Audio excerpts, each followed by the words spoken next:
sebelum Presiden atau pemerintah kita mengeluarkan kebijakan tentang PSBB, seperti itu Pak, ada polemik di masyarakat bahwa akan ada tuntutan semacam itu dari masyarakat, walaupun tidak semua seperti itu ya Pak, ada wacana seperti itu tentang lockdown dan karantina wilayah. Ada yang meminta pemerintah pusat melakukan lockdown untuk mencegah penyebaran virus corona.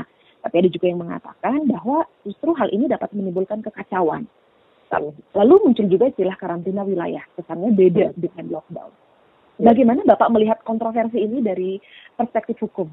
Apakah ada Kepres atau PP yang dikeluarkan Presiden untuk menjawab hal ini? Ya, begini. Kata lockdown itu sendiri penuh dengan masalah karena dia punya multi interpretasi. Ya, memang belakangan kita banyak menggunakan istilah asing untuk mempermudah dan berharap bahwa publik bisa memahami, tetapi saya pikir itu adalah satu kesalahan. Kata lockdown itu dalam bahasa Indonesia sulit untuk kita cari padanan katanya. Tetapi kalau kita lihat dari pemberitaan serta pernyataan-pernyataan pejabat tinggi negara, bahkan sampai presiden, lockdown itu disamakan dengan tidak boleh keluar rumah. Oke. Nah, tadi saya katakan bahwa ada 4 jenis kriteria yang diatur oleh Undang-Undang Kekarantinaan Kesehatan. Nah, kalau yang dimaksud dengan lockdown itu tidak boleh keluar rumah, maka artinya karantina rumah menurut hukum yang berlaku, gitu ya. Berarti yang bermasalah adalah satu rumah, bukan satu wilayah. Atau kita katakan wilayah tersebut hanya sebatas satu rumah. Nah, jadi ada satu pemahaman yang agak keliru saya kira dengan penggunaan kata lockdown. Apakah yang dimaksud dengan lockdown artinya kita semua harus tinggal di rumah, tidak boleh keluar untuk kebutuhan apapun kecuali kebutuhan yang sangat darurat? Apakah itu yang dimaksud? Saya pikir tidak. Nah, jadi kalau saya menyarankan agar tidak menggunakan kata lockdown. Lebih lanjut, penggunaan kata lockdown itu menjadi menyesatkan ketika disamakan dengan kata karantina wilayah. Nah, memang karantina wilayah diatur sebagaimana diatur oleh Undang-Undang Kekarantinaan Kesehatan, tidak memberikan secara spesifik apakah yang dimaksud itu satu RT, RW, kelurahan, kecamatan, provinsi atau kota. Ya. Lalu kemudian apakah karantina wilayah itu pastinya dia lebih kecil skala wilayahnya dibandingkan dengan PSBB. Nah, maka yang pasti kalau yang dimaksud dengan lockdown adalah warga tidak boleh keluar dari rumah, memang itu akan memukul ekonomi secara dahsyat, begitu. Nah, apakah PSBB itu sama dengan lockdown? Menurut saya tidak bisa disamakan karena penekanannya berbeda. Dan kedua, apa yang diatur oleh undang-undang serta PP tidak sama dengan kata lockdown. Nah, jadi yang kita sedang hadapi sekarang adalah pemerintah berusaha untuk membuat PSBB secara lokal, dalam arti bahwa mungkin PSBB hanya di skala wilayah kota, kabupaten atau provinsi, tidak dari seluruh Sabang sampai Merauke. Berarti PSBB itu bisa terjadi di sejumlah wilayah di dalam Republik Indonesia. Tetapi apa kemudian konsekuensi dari PSBB? Si PP maupun si undang-undang tidak mengatakan dengan jelas. Jadi, yang mungkin bisa memberikan gambaran kepada kita apakah yang terjadi bila mana Menteri Kesehatan kemudian menetapkan PSBB mungkin akan diatur oleh peraturan Menteri Kesehatan. Oke, baik. Jadi kalau menurut Bapak sendiri dari perspektif Bapak sebagai pakar hukum begitu, jadi apakah keputusan pemerintah untuk mengeluarkan sejauh ini kebijakan tentang PSBB itu adalah langkah yang terbaik dibanding lockdown atau karantina wilayah seperti itu, Pak?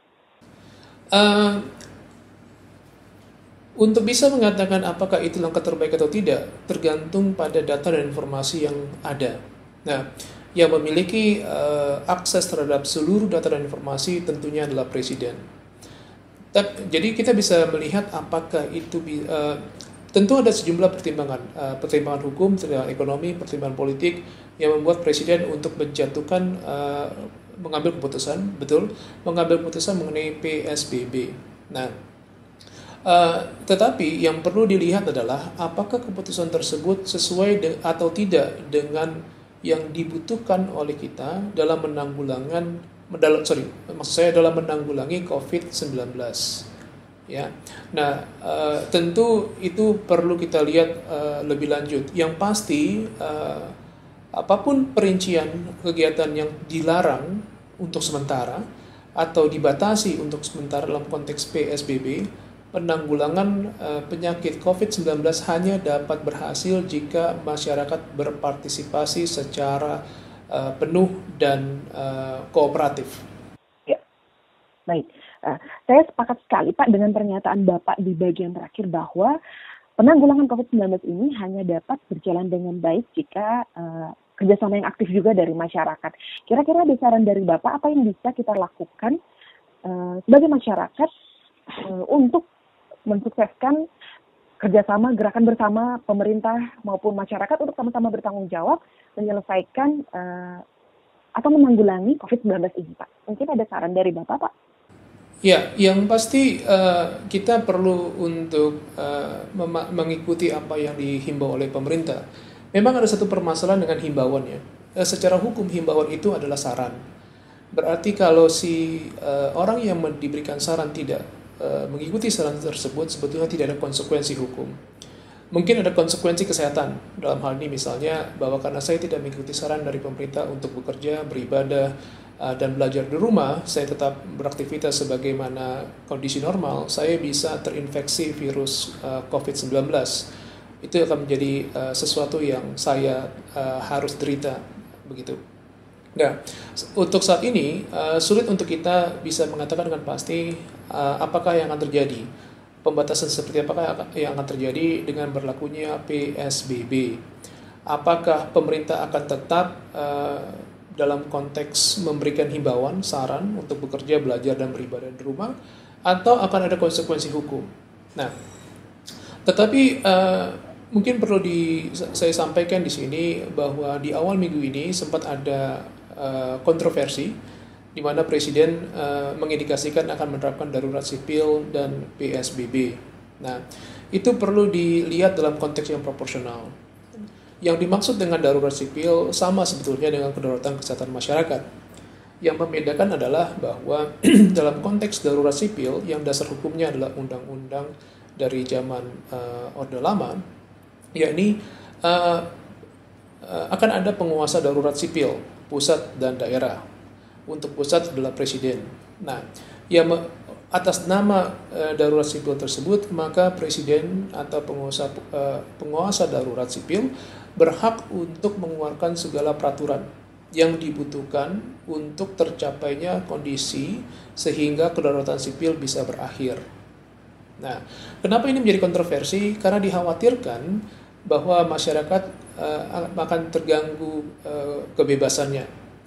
Nah, Presiden kemudian mengambil keputusan untuk menerapkan PSBB saja tanpa darurat sipil. Ada perbedaan signifikan di sini. Kalau kita melihat bahwa sebagaimana diberitakan, polisi menghimbau agar tidak berkerumun orang, agar tidak nongkrong, ngopi di restoran, di warung, lalu kemudian para remaja untuk tidak main game di ruko-ruko, ternyata mereka hanya diketawai gitu kan. Dan kemudian para aktivis menilai bahwa ini akan membelenggu hak politik dari melanggar HAM, begitu ya.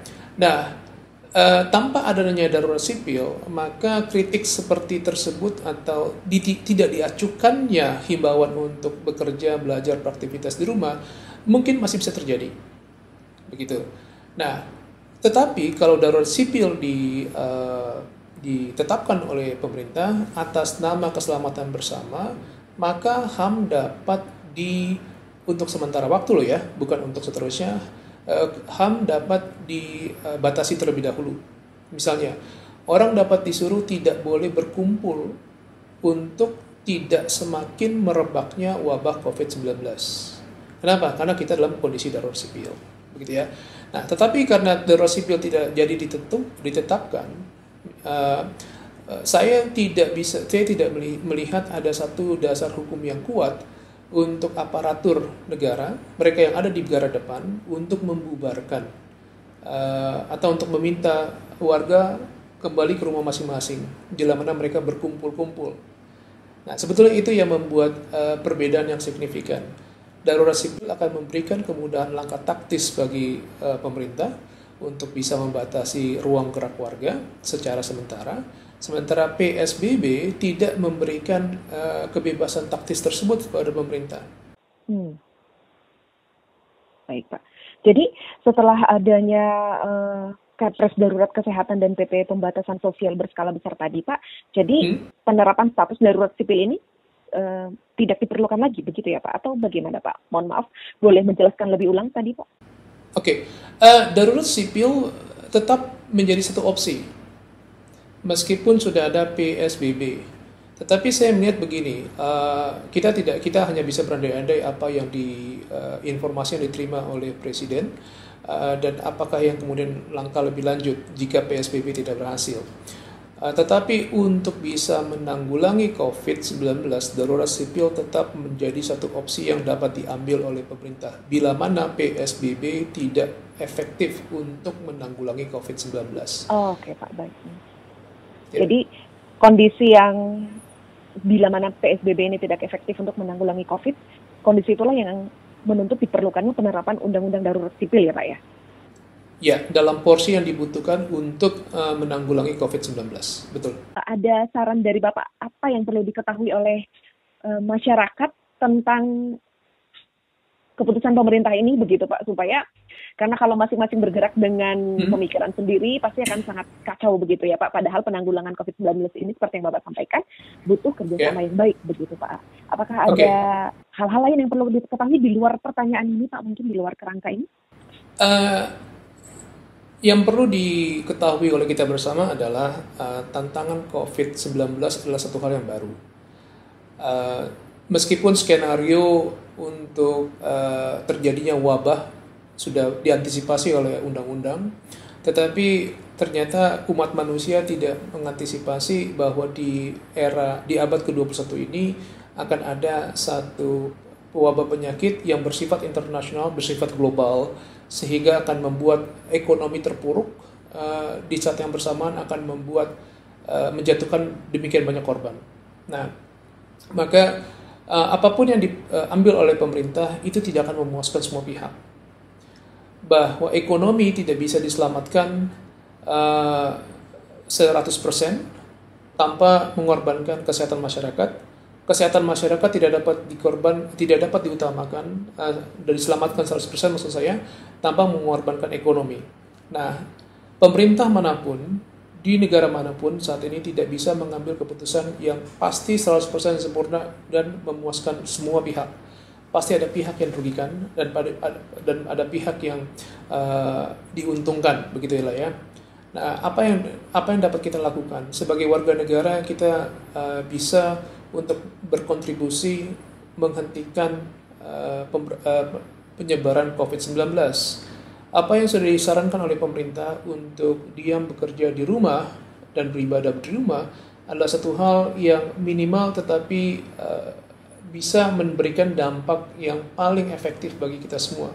Supaya kita tetap bisa sehat, kita bisa beraktivitas, tentu dengan kondisi yang darurat, tentu dengan kondisi yang tidak seperti biasa.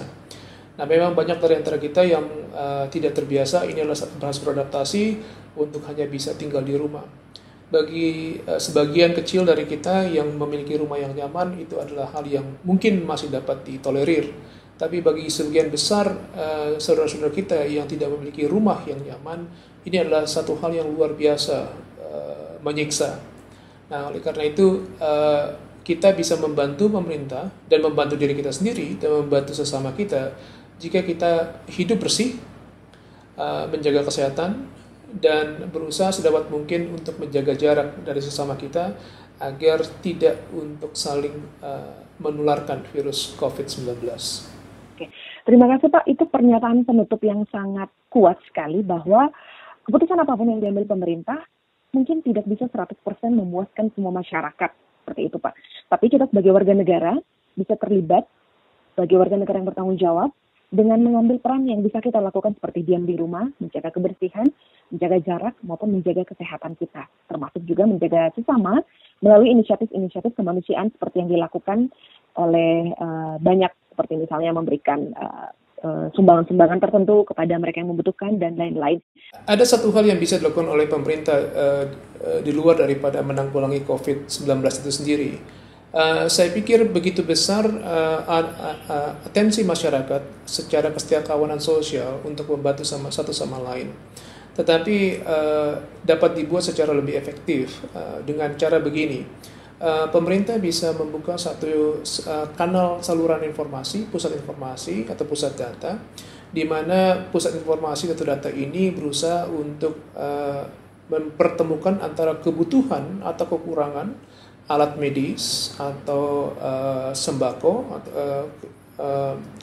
kebutuhan pokok dasar manusia dengan mereka yang memiliki kepedulian atau kemampuan untuk memenuhi hal tersebut, supaya jangan sampai bantuan itu menumpuk di satu titik, tetapi titik lain tidak tertolong karena tidak terinformasikan dengan jelas, atau jangan hanya ada satu jenis bantuan, misalnya sekarang kan yang sedang dibutuhkan adalah masker, APD, dan lain sebagainya. Tetapi ada juga sebagian dari kita yang kebutuhannya adalah kebutuhan hidup dasar, sebab mereka tidak bisa beraktivitas di luar karena mereka pendapatannya adalah hasil dari kerja harian. Nah, hal seperti itu saya pikir bisa juga dilakukan oleh pemerintah, mempertemukan antara kesetiakawanan sosial dengan kebutuhan dari masyarakat. Begitu. Nah, ini mungkin bisa menjadi salah satu alternatif agar ekonomi tidak terlalu terpuruk, begitu. Baik Pak, terima kasih. Ide yang sangat menarik, karena kan selama ini sebenarnya Pak sudah banyak gerakan-gerakan dari secara mandiri dari masyarakat begitu ya Pak. Tapi kalau mungkin bisa lebih menyatu, mungkin akan lebih efektif dikoordinasikan bahasa tepatnya. Terima kasih Pak, itu menarik.